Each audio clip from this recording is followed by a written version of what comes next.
So once again, welcome everyone. I'm thrilled to welcome you all for this webinar.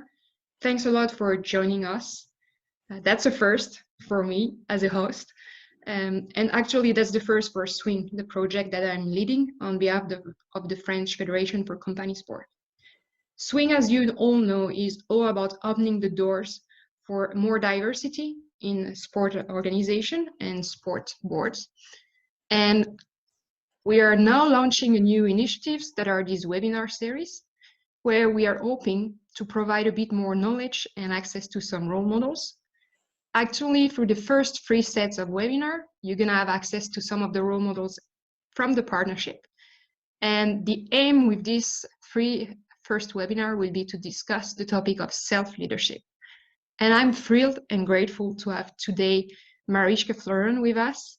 She is a one-of-a-kind in the world of sport. Sorry, I'm losing my words because I'm so thrilled. And what we will do with this webinar, our aim, our intention is to be inspirational and realistic, to show different personality and different stories of leadership. And I'm not gonna say everything. I will soon give the floor to our keynote speakers because she is the one you're looking to hear from. The topic of our keynote today is gonna be, who are you? So we will get a 20-25 minutes keynote speech, stories from Marijke. She will share tips and ideas. And then we will have the chance to have the Q&A session. So use the chat to ask questions. I'm gonna facilitate it. It's the first one, so we are trying. Maybe we'll get into the video cam and question at the end. But right now, if you have questions, please use the chat room. So as I mentioned, we are hosting today and welcoming Marijke, who is the president of the European Hockey Federation, which is a partner of the SWinG partnership. And Marijke is not only president of this organization, but she has many hats because she is a strong leader and an impactful one. So without any further notice, I'm gonna provide and give you the floor, Marijke, because I know people are waiting for you and not for me. Please, welcome, and thanks a lot for being here. Thank you, Carole, for this introduction.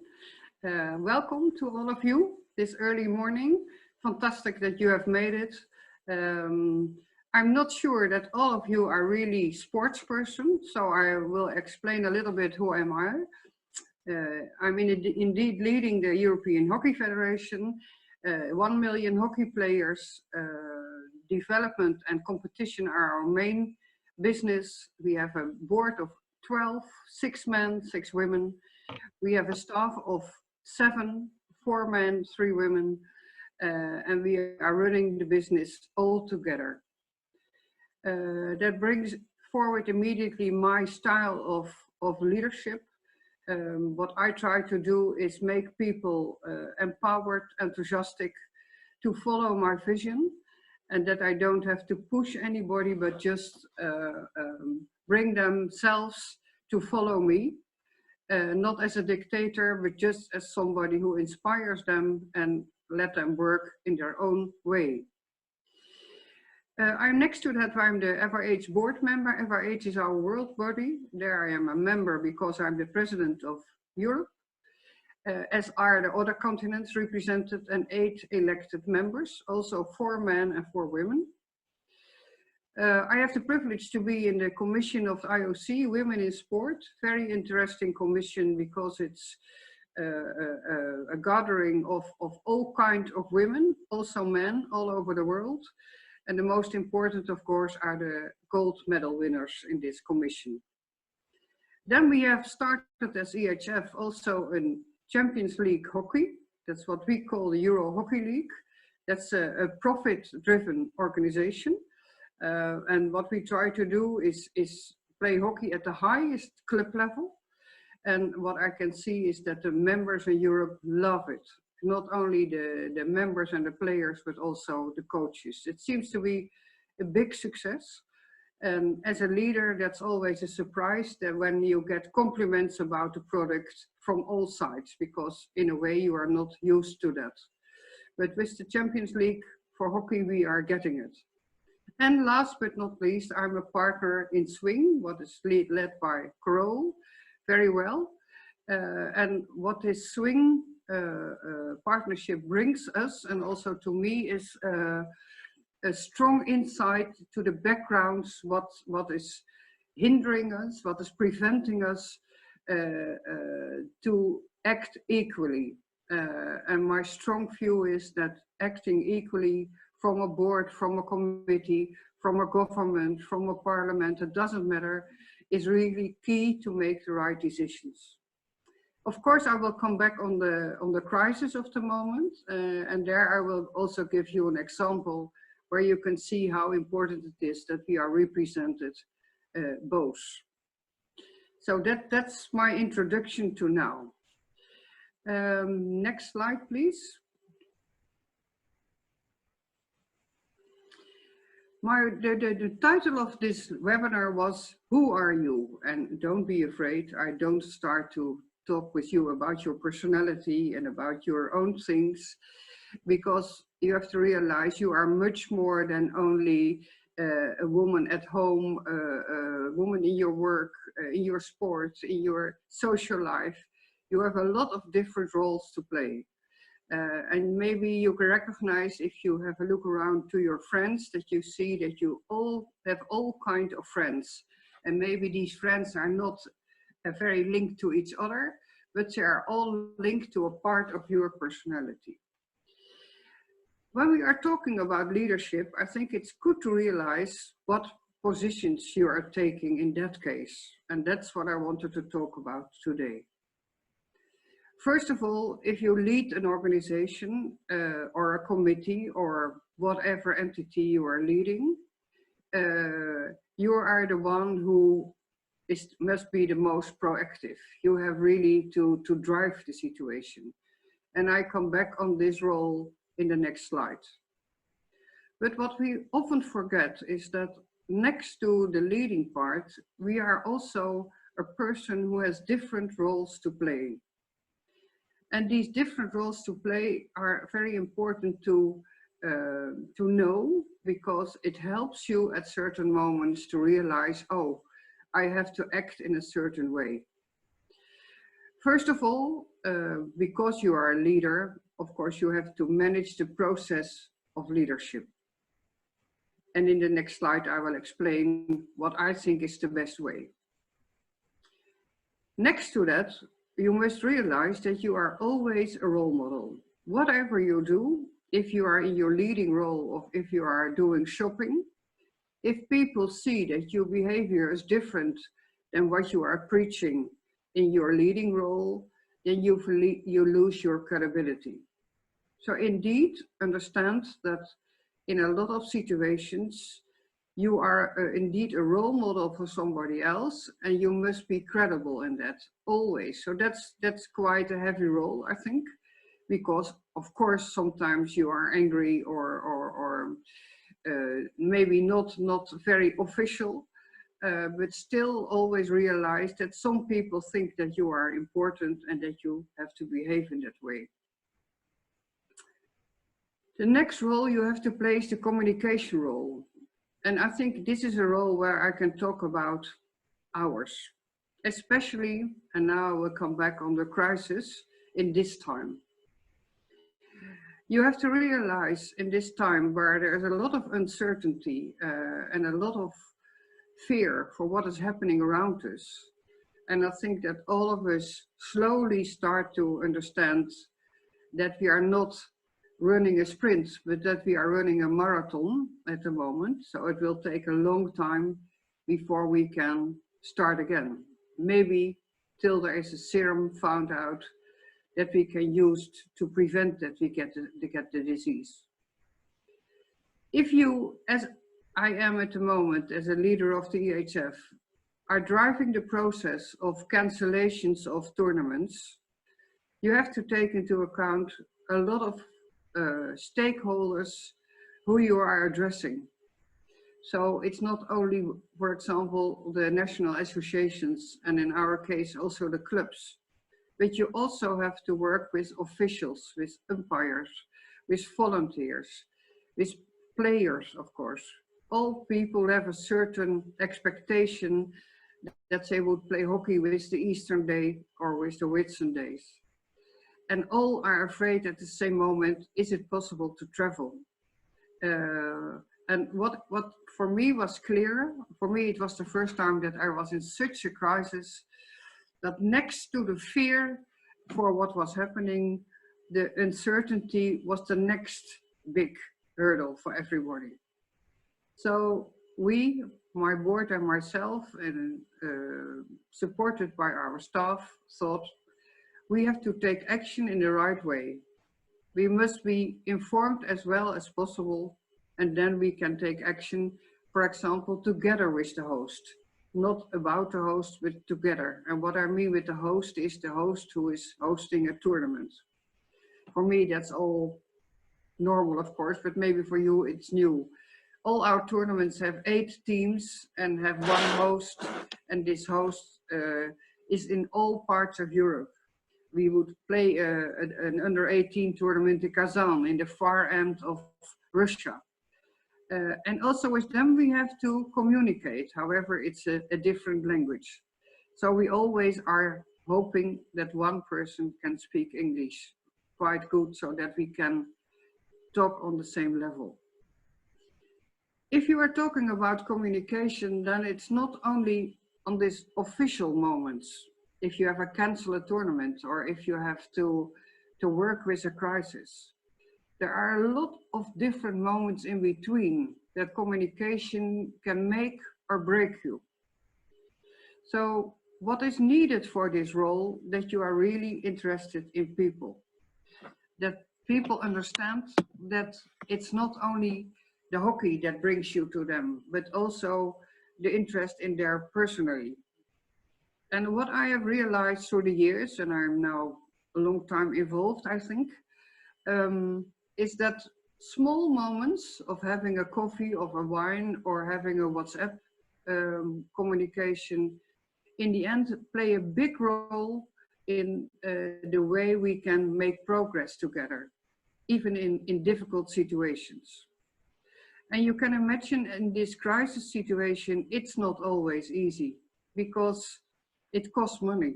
And there we come on another pain point of the crisis, the money. Because we are not fulfilling now our obligation to organize tournaments. We have done everything to do it, but unfortunately we have to cancel. And then now you will see maybe in your neighborhood the same with membership of clubs or of the theater or whatever. The first question is, do I have to pay? Now, in my view, it's important that you not stop immediately paying, because give everybody the time to accommodate and to see what is the best approach.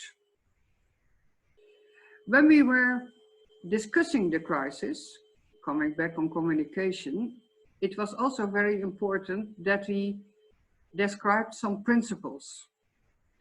Some principles our members would recognize. And what we described as our principles in this situation was fairness and solidarity. And what we tried to communicate was that, of course, we would not ask the impossible of our NAs and our clubs. We understand their position. But they also have to understand that in some places in Europe, it's more easy to have this burden than in other places. And we all need to be solidarity with each other. And they also have to realize that we as EHF also have some extra problems. So we cannot say with everything, of course you don't have to pay, no problem at all. No, if we are doing that, then next year there is no EHF anymore. So communication is a lot, depending on the situation, depending on your people around you, also depending on the situation. If it's about a happy thing, about a bad thing, about condolences, for example. It's also about choosing which communication, which channel you are using, all that kind of things. it's also a matter of showing respect to the other. In whatever relation you are, it's important that you are choosing the right communication. So I would put communication with a big star on the top of everything, at least what I am doing.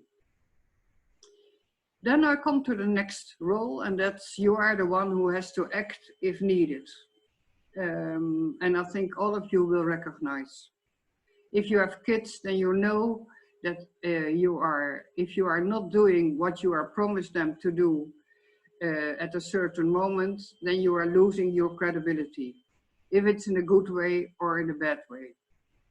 In the sport, it's important that if somebody is misbehaving, that indeed there is a certain fine at the end. But the important part of the fine is that everybody must know in advance that it would happen. You cannot give a fine out of nothing. But if you are not acting, if something occurs, then all the others around will tell you, you told us before that you would act and you are not doing it. Why? Is there a certain reason? So especially I think in the time when I was working in my club here in Holland, nearby the people, I needed very much this role. And because that's one of the reasons why I think where I am now is because in that period, I have learned to be fair but very clear. So that as a kind of an explanation for the roles you have to play next to your leadership of the organization. Carole, can we go to the next slide? Now, I think leading the organization and the way you are doing it, the process role is yeah, I think a subject in itself. Because of my work at the university in Leiden in Holland, but also because of my work at the KNHB, that is the Dutch Hockey Federation, I started to see that there was a certain pattern in doing the right way of giving leadership. And the first thing was that it's important that you all realize that you are together in a board. I don't think that it's wise to, now we are one slide. Yeah, very well. I take a cup of coffee. Important that you understand that you are not doing the job alone. You have people around you. Of course, you have to understand why that's important. Now, I think you have some ideas yourself, what you want to achieve. Say you want to get diversity in an organization, inclusion. Say you want to have a new accommodation. Or you want to have a special atmosphere within your club or in your national association. Then it's useless to tell it yourself that you want to have to achieve something. If you have different people around you, so the diversity in itself is already important, then you get also different signals, different influences. And I think the sum of all these different people makes it together and makes the result so important. What we are aiming now, especially in this SWinG partnership, is that we are working on a situation that men and women together are playing the role. And because the history brings us a little bit in a backstage, SWinG is helping us to get more women in the role. And you are the ones who are the first to try it out, to try out, I think is the right word. But it's very important that all of you understand that togetherness is not a frustration, but it is a strategy. And there I come back what I heard in our parliament about the crisis. There I thought this is the best example I've got being together. Last Wednesday we had an interview in our parliament. All the members were there, 150 persons. And the advising role in the crisis, our RIVM, was giving explanation about the measures taken. So the parliaments could ask questions.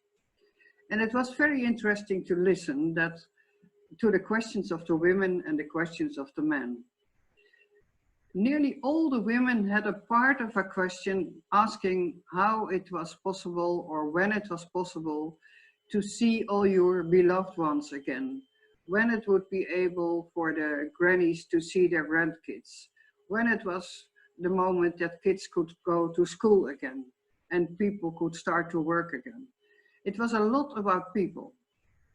While men were asking questions about the testing systems, about what apps were developed to get it done in the future, to know where people were walking with the corona disease. And if I was listening for 2 hours, and it was so interesting to see that all these questions together were representing the nation. And that makes clear to me that if we are doing the job together, it's really the outcome is better than one of us are doing it. But that's especially about men and women. But in all other situations, if you want to have the leadership, you must do it together. Being around the table, discuss things openly, transparently, makes the result in the end. But that's the first step. Then if you are there, say with 12, as my board is around the table and you're thinking about your priorities and your big step at the horizon, then you are nowhere. Because what you have to do next is involve your members, involve committees, involve key persons in your organization, involve the people who are always complaining. We all know persons who are in every situation are complaining about something, always see the dark side of life. And my experience is involve them, give them a voice. Of course, you have to be strong and also stop sometimes, but by involving them, you give them a positive vibe. They can build instead of destruct. So involving the people around you means that you ask them things, not only during the General Assembly in sport, but also, again in sport, when you are watching a match along the line, a small talk with each other. Or you hear something and you go to somebody, say, hey, I hear that you are blah, blah, blah. And then what's the reason behind? And all these things together make that you people feel heard. And I'm not heard that it's injured, but that you are listening to them. Actually, that's so important, the listening part. Now, if you are able to involve these people, you also start to understand which special characteristics they have, how you can use them, because it's for sure you cannot do it all yourself, nor your board can do it themselves also. All people together need to make the result. And that brings me to the third bullet point. You have to give them ownership. If you understand, for example, that one of your people is very good in accommodation, knows exactly how he has to talk with the city to get, what's the word? To get done what he wants to get done in an official way. Then you have to ask him, please, can you act on behalf of the club or on behalf of the federation to do the job? And then it's very important, if you give that ownership, that indeed you are doing it. You are not interrupting them all the time or asking him, is it going well or not? That because then he feels a little bit with unease, I presume, that he's not getting the time to take ownership. And in the end, I'd call support. Support has two sides, two faces, you can say. Support is in the positive way, but it can also be in a negative way, but always to get a positive result in the end. It's clear that if you work with people, they are not always performing the best. You don't know why they are in a committee or in a board, maybe because they think it's interesting, it's good for their CV. But if it comes to work, they are not at home, as we call it in Holland. And that's the moment that you, as a leader, have to act. You have to explain that you think it's not going the right direction. You have to give them the possibility to improve, but you also have to tell, yeah, I can imagine if it's not your job in the end, then maybe it's better to stop. But it's very important that you create stages in this approach, and that you always give the other the possibility to leave themselves, because it doesn't help if you start accusing people.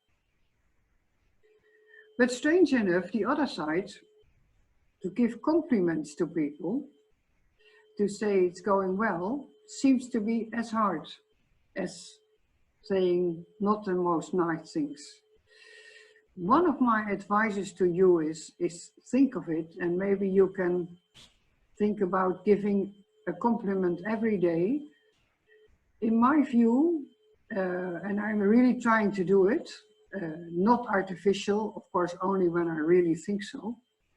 I try to compliment people, to say, oh, that's nice, or I'm happy you are here, or what a good job you did, or what did I hear about you? You will see it's much easier than you think now. But strange enough, we are often keeping our lips sealed than speaking about it. But support indeed means for me, in a positive way and in a negative way, but in the end always to make people better. And then we go to the next slide. If you listen to me, if you hear what you hear now from me, that's a small part of the experience I've got through the years. I have done everything intuitively. I didn't have an education in it. Of course, I'm not stupid, and I've worked in university, but I was a labor law lawyer, nothing to do with this. But what I've done is try to do some research. What is the background of things, and what do I see? And this is the result of it. I think it has helped me to be able to act in all situations, because it's coming back on the same parts every time again. But what you have to take away exactly from what I try to tell you is that you have to realize that every time you act, you are not always the same person. Depending on the situation, depending if you have slept well, depending if your kids were lovely, depending if you are sad, you are a different leader. So realize who you are at the moment that you act. It helps you to explain what's going on. The second part is very important.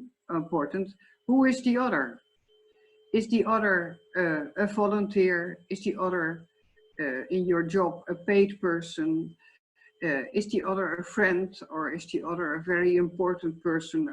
It doesn't matter who. Maybe you have to act differently than you would have done in other situations. And the last part is realize in which situation you are. If you are in a crisis, if you are in a happy situation, if you are in a situation where two people have difficulties with each other, all these things ask from you as a leader a different approach. And maybe now you think, phew, what a job. Can I do all these things? Yes, you can. The only thing you have to realize it, and you have to think about it yourself, and also what are your strong sides and what you can maybe increase and what you can minimize, and then you can work yourself in the best way forward. If you are able to make these things a little bit part of yourself, you will realize that you are not only changing your leadership life, but you are also changing your personal life. And that's why I'm very grateful that I can share it with you. Thank you so much. Thank you so much, Marijke. I'm guessing I'm speaking on behalf of everyone that it was an amazing masterclass, thoughts and etc. It seems we had some problem with the chat, so I'm collecting a question elsewhere through the WhatsApp groups. But I got a message from Shashka. She just congratulates you and the team for what we have set up. And she was just she had to leave because of another conference that she already mentioned to us before. But she just wanted to say thank you again for what you shared. So sharing this. And while I'm collecting answers question from the mentees, I will just start with one on my side. When we were preparing this webinar, you told me that the who are you question in the context of leadership is about the role. That's something that you have emphasized as well during this talk. And therefore, it's more about the audience than about yourself. And my question first is, based on your experience, are these roles that you identified and that you have showed to us everywhere the same? Do we have the same balance when we are acting at local or European or international level? What do you have any insights you could share with us, because our mentees and also the audience may have different objective at the moment, different target. So I guess it would be useful to hear from you, like if there is any kind of balance or insights that you would like to share. Okay, thank you very much for this question. I think there are three things I can say about it. I have acted on the club level, on the national level, on the continental level, and on the world level. So that actually are 4 levels. If I look back to my club level situation, I think the most important role I had to play there was act when it was needed, because then you are in the middle of people, and people are watching each other and the situation, and to see if everybody is treated in the same way. There it helps enormously if you make clear that indeed everybody is treated in the same way. However, there are situations you have to make a difference. It doesn't matter as long as you can explain why you are making the difference. Not hiding yourself, but show what you are doing. Role model, that's the next one. Yeah, actually role model is everywhere. Also in your own life, everywhere. And of course you are not a saint. And if you are misbehaving in one way, I remember that once my mother was very angry for me. I was playing a match when I was 20 and the umpire didn't see what was happening. And I was not saying anything, but I was a right wing. But I was watching to him and he understood that I was very angry. And because he could see that I was very angry, I got a yellow card and I had to leave the pitch. Now, I told my mother, I was of course very unhappy about it, but she was more unhappy than myself, that I couldn't behave myself. But okay, just an example that I'm not a saint also. Role model, you need to be everywhere. But the communication role, as I said, is on international level, the most important. And I will explain why. If I have a look to my board of 12 persons, we have meetings physically. We used to have meetings physically 5 times a year. Of course, we see each other on tournaments, but maybe we are meeting maximum 8 times a year. And that's not a lot. So it means that you need to have a relation built in between. And also here, I would stress not an artificial relation, but a real relation. So you have to communicate. As a leader, you need to be interested in the birthdays, in the family, in the sad things of the family. And all these things help you to communicate. So in a nutshell, I would say internationally, the communication role is extremely important. More nearby in your club and in your nation where you can meet each other, I would say the act, if needed, role is there. Yeah, thanks a lot. Actually, that's I was about to ask if you have any tips how to get to know the person personally besides the coffee that you mentioned, and you just guessed what my question. I just received a question from Lisa. Thanks a lot, Lisa. She's asking, Marijke, have you been in a situation where an organization does not have a clear vision or value? And if so, how do you bring your own and how do you create it together? I didn't hear the first part of the question. So if you have ever been in a situation where the organization does not have a clear vision or values. Yeah. Yes, I have. Yeah, that's a very difficult situation. Yeah, you can try on different ways to get it changed, but I have to admit it doesn't succeed always. The good thing, if you are the leader of an organization, so as I am the president of Europe, then I can lead the things in my direction, because I start with the subjects and I start to give my view. And everybody understands that if you have a view and you explain what are the values below this view, that there is some use in it, and that helps you also to come to the next step.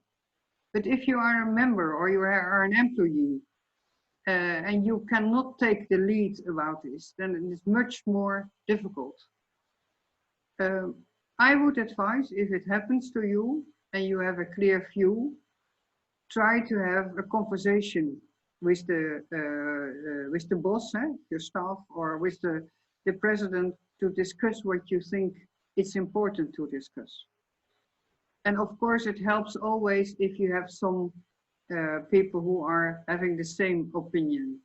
But try to do it in an open, transparent way, not behind the back of people. Yeah, so it's also about getting allies as well. Thanks a lot. I'm conscious of the time because we say it's going to be 45 minutes, so I will see if we get some other questions.